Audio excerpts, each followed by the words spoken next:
নিচে টমিক সমানুপাতে প্রান্তীয় রাশি দুটি দেওয়া আছে, সমানুপাত তৈরি করো। প্রান্তীয় রাশি মানে এটা প্রথম রাশি, এটা শেষ রাশি, মাঝখানে দুইটি রাশি দেওয়া নাই। কি কারণে দুইটি রাশি বললাম? সমানুপাত মানে চারটি রাশি, তাহলে দুইটা দেওয়া আসে, এগুলোর নাম বলেছে তারা প্রান্তীয়। এটা প্রথম, এটা শেষ, মাঝখানে দুইটা নাই, সেটার নাম হচ্ছে মধ্য রাশি এবং সেটা একই সংখ্যা। তাহলে বের করতেছে সেটা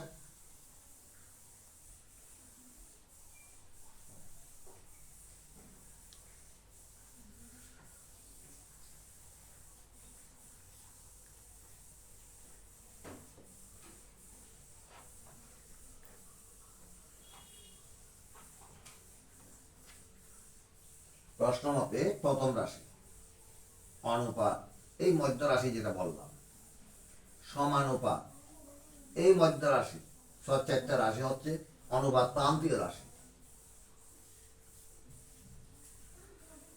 বা 7/5 অনুপাত ক, সমানুপাত হয়ে যাবে সমান চিহ্ন, ক অনুপাত সমস্ত বাংলায় 5/7, বা 7/5 অনুপাত মানে ভাগ চিহ্ন, ভাগ চিহ্ন উল্টে গুণ চিহ্ন হবে, পরবর্তী সংখ্যা বা ভগ্নাংশ উল্টে যাবে। এখন শুধু ক, তার নিচে কিছু নয়, মনে মনে এক ধরবো, তার লব হচ্ছে ক, হর হচ্ছে 1, তাহলে ক ভাগে 1 উল্টে গেল। এবার ক গুণ লব হলো হর, হলো লব হলো হর, হর হলো লব, উল্টে গেছে। এবার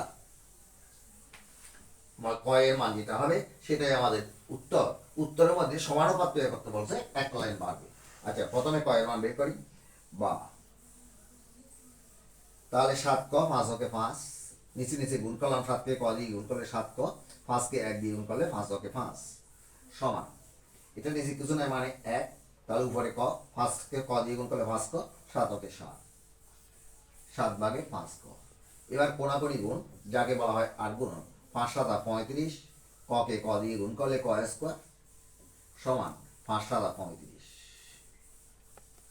যার নাম হচ্ছে 8 গুণন করে, বা ক স্কোয়ার সমান 35/35, উভয় পক্ষকে 35 দ্বারা ভাগ করে। এবার কি হলো বন্ধুরা, বা 35কে 35 দিয়ে ভাগ করলে 1, বা দেখো জিরো বসায় দিও না, বা এটা ভাগ অঙ্ক, সমান চিহ্নের বাম দিকে স্কোয়ার তুলে দিলে ডান দিকে রুট বসে সংখ্যার উপর। এবার কি হলো, বা ক সমান এই রুট তুলতে হলে এককে 1 সূত্র উঠে গেল। আমাদেরকে বলছে সমানুপাত তৈরি করো, সমানুপাত তৈরি করো, আমাদের মধ্য রাশি বের করতে বলা নাই, কিন্তু সমানুপাত তৈরি করার জন্য মধ্য রাশি বের করতে হয়েছে।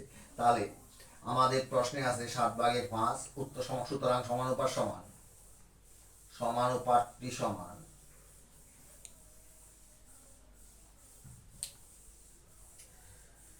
7/5।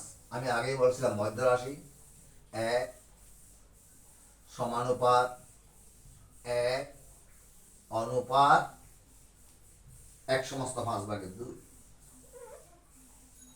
জায়গা এখানে হচ্ছে না, সমান 7/5 অনুপাত 1 সমানুপাত 1 অনুপাত 1/5/2, এটাই আমাদের উত্তর চাওয়া হয়েছে বাই।